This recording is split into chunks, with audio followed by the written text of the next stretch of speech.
नमस्कार दोस्तों, आपका स्वागत है हमारे YouTube चैनल जीएस आचार्य में। जैसा कि आप जानते हैं, दिल्ली मुखर्जी नगर से हम आपकी यूपीएससी तथा अन्य सिविल सर्विस एग्जामिनेशन की तैयारी करवा रहे हैं। इसी में हमारा यूपीएससी और UPPCS mains answer writing programme के तहत एक क्वेश्चन रात को 8 बजे आपको डेली मिलता है, जिससे आपकी राइटिंग स्किल मजबूत हो सके। इसी प्रश्न में हम आज आपसे चर्चा करेंगे वन्य जीव संरक्षण पर। वन्य जीव संरक्षण अधिनियम 1972 आपने सुना होगा, ये बहुत इम्पोर्टेंट है। हमारे पीटी के क्वेश्चन में भी कई बार इसको पूछा जा चुका है।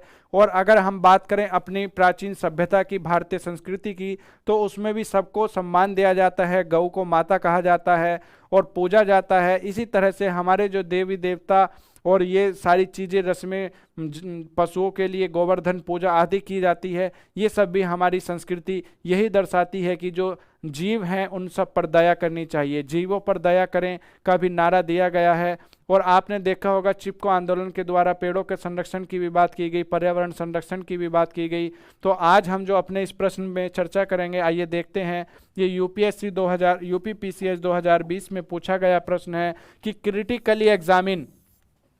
critically examine the challenges of conservation of wildlife। वन्य जीवों के संरक्षण की चुनौतियों का आलोचनात्मक परीक्षण या मूल्यांकन करना है।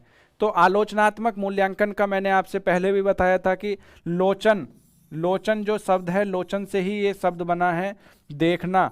और देखने का मतलब है कि क्या देखना है, कि किसी भी मुद्दे को पॉजिटिव और नेगेटिव दोनों आधारों पर देखना होता है। तो सकारात्मक और नकारात्मक पहलू सभी के अंदर छुपे हुए भी होते हैं। इनके संरक्षण के बारे में हम आपसे डिस्कस करेंगे, एक इसका ब्रीफ इंट्रोडक्शन देंगे और उसके बाद हम इसकी मेन बॉडी को देखेंगे कि भारत सरकार ने देश के वन्य जीव संरक्षण के लिए अवैध शिकार, तस्करी आदि वन्य जीवों तथा उसके व्युत्पन्न होने वाले अवैध व्यापार को नियंत्रित करने के उद्देश्य से वन्य जीव संरक्षण अधिनियम 1972 लागू किया था। और संविधान के अनुच्छेदों में भी जीवों की सुरक्षा के लिए अनुच्छेद दिए गए हैं। तो आइए हम देखते हैं इसकी मेन बॉडी। और मेन बॉडी में क्या बताया गया है आइए इसकी मुख्य भाग को देखते हैं कि वन्य जीवों का संरक्षण मानव अस्तित्व, पर्यावरणीय तथा पारिस्थितिकी संतुलन को बनाए रखने के लिए बहुत आवश्यक है। जो भी व्यवस्था हमारी धरती पर प्रकृति के द्वारा दिखाई देती है वह हमारे संतुलन के आधार पर है। शेर का होना भी उतना ही जरूरी है और हिरन का होना भी उतना ही जरूरी है, चूहे का होना भी उतना ही जरूरी है। तो हमारे जीवन में और हमारी प्रकृति में ऐसी व्यवस्था की गई है जिससे कि हम सब बैलेंस्ड यानी संतुलन में रहते हैं। तो उसी को हमें ध्यान में रखना है। और जो मनुष्य है वो अपने विकास के नाम पर विनाश करने पर उतरा हुआ है। पेड़ों की कटाई हो जिससे कि उनके आवास की छिन्न भिन्न हो जाते हैं। और आजकल आप देखते होंगे कि शहरों में भी तेंदुए तथा बाघ आदि देखे जाते हैं, जिनसे फिर वो डरते हैं और उनको पकड़ना पड़ता है। उससे बचने के लिए संरक्षण की कुछ चुनौतियां भी उभर कर आई हैं। सरकार द्वारा विभिन्न अधिनियम, परियोजना आदि के माध्यम से इनके बचावों के लिए कई अभियान चलाए जाते हैं। और आप देखते होंगे कि कई विलुप्त प्रजातियां भी दी जाती हैं। IUCN की रेड लिस्ट जारी की जाती है। डेंजर इंडेंजर्ड स्पीसीज के बारे में बताया जाता है। कई ऐसी पक्षी आपने देखे होंगे, गौरैया चिड़िया के बारे में आपने सुना होगा, जो पहले बहुत आपने देखी भी होगी, लेकिन उसकी संख्या भी कम होती जा रही है। एक डाइक्लोफुरोनिन नाम की एक इंजेक्शन जो पशुओं को लगाया जाता था, उसको पशुओं को लगाने से जो हमारे पशु को मरने के बाद जब बाहर डाल दिया जाता था वो इतना जहरीला होता था कि उसको चील और गिद्ध जब नोच करके खाती थी। ये भी संतुलन बनाने की एक प्रक्रिया है। तो उसको खाने से उनकी संख्या पर जो संकट उत्पन्न हुआ है उसको बैन कर दिया गया है आज के बाद। तो ये जो सारी चीज़ें हम देखते हैं, सरकार इसके लिए विभिन्न माध्यमों से प्रयास कर रही है, परंतु वन्य जीवों का अस्तित्व संकट में बना हुआ है। इससे अनेक कारकों द्वारा चुनौतियों की जा रही हैं, जैसे अवैध शिकार, तस्करी। अवैध शिकार करा जाता है, तस्करी की जाती है। जो हमारे जो पशुओं में आप जानते हैं कि हाथी के दांत से चूड़ियों को बनाया जाता है, उनके दांतों की तस्करी की जाती है।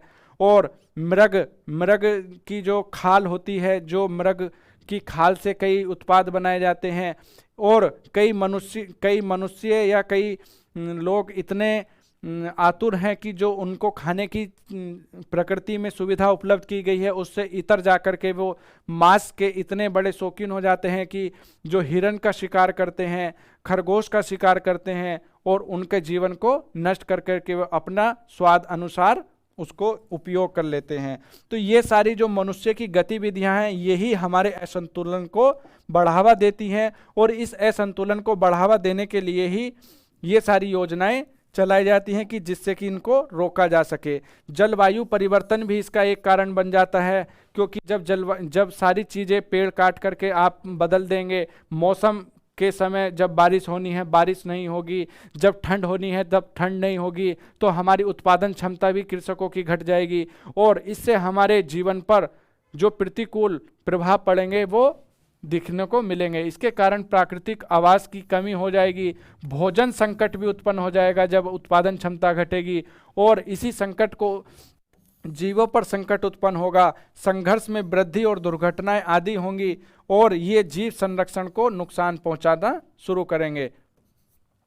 हालांकि तमाम चुनौतियों के बीच सरकार द्वारा वन्य जीव संरक्षण हेतु किए जा रहे प्रयास सार्थक सिद्ध हो रहे हैं, क्योंकि अगर आप देखें तो हमारे यहाँ नामीबिया से टाइगर लाए गए हैं अभी हाल ही में और टाइगरों की संख्या भी हमारे यहाँ काफ़ी बढ़ी है। जब टाइगर की अभी एक रिपोर्ट के माध्यम से पता चला था तो हमारे इंडिया में काफ़ी टाइगरों की संख्या में वृद्धि हुई और जो टारगेट रखा गया था वृद्धि करने का उससे पहले हमने वो अचीव कर लिया। तो जो प्रयास किए जाते हैं, जो आपका टाइगर को कंजर्वेशन का एक प्रयास किया गया, हाथी के कंजर्वेशन, एलिफेंट कंजर्वेशन का प्रयास किया गया, ये सारे प्रयास भी धीरे धीरे काम आते हैं और इन पर कठोरता की जरूरत है। आइए अब देखते हैं कि ये जो हमारा प्रश्न था ये यहीं पर कंप्लीट होता है। मैंने आपसे काफ़ी सारी चीज़ें डिस्कस की हैं, आप इन पॉइंट्स को भी अपने क्वेश्चन में डाल सकते हैं, क्योंकि आपको एज इट इज क्वेश्चन थोड़ा ही लिखना है, आपको अपना माइंड यूज करना है। इसमें हमारे जो वर्तमान समय से संबंधित जो योजनाएं चल रही हैं उनको इसमें और ज़्यादा इंक्लूड करना है और ये सारी चीज़ें जब आप इंक्लूड करना सीख जाएंगे तो आपकी आंसर राइटिंग स्किल स्ट्रॉन्ग हो जाएगी। इस तरह की आंसर राइटिंग स्किल जब धीरे धीरे आप डेली एक एक क्वेश्चन का प्रैक्टिस करेंगे तो आपके महीने में 30 क्वेश्चन कंप्लीट होंगे और जब दो दो क्वेश्चन करेंगे तो 60 क्वेश्चन कंप्लीट हो जाएंगे और आप एक बेहतर उत्तर लेखन शैली सीख जाएंगे। तो आज की हमारी वीडियो यहीं पर कंप्लीट होती है। हमारे चैनल को लाइक करें, शेयर करें, सब्सक्राइब करें। वीडियो पूरी देखने के लिए आपका बहुत बहुत धन्यवाद।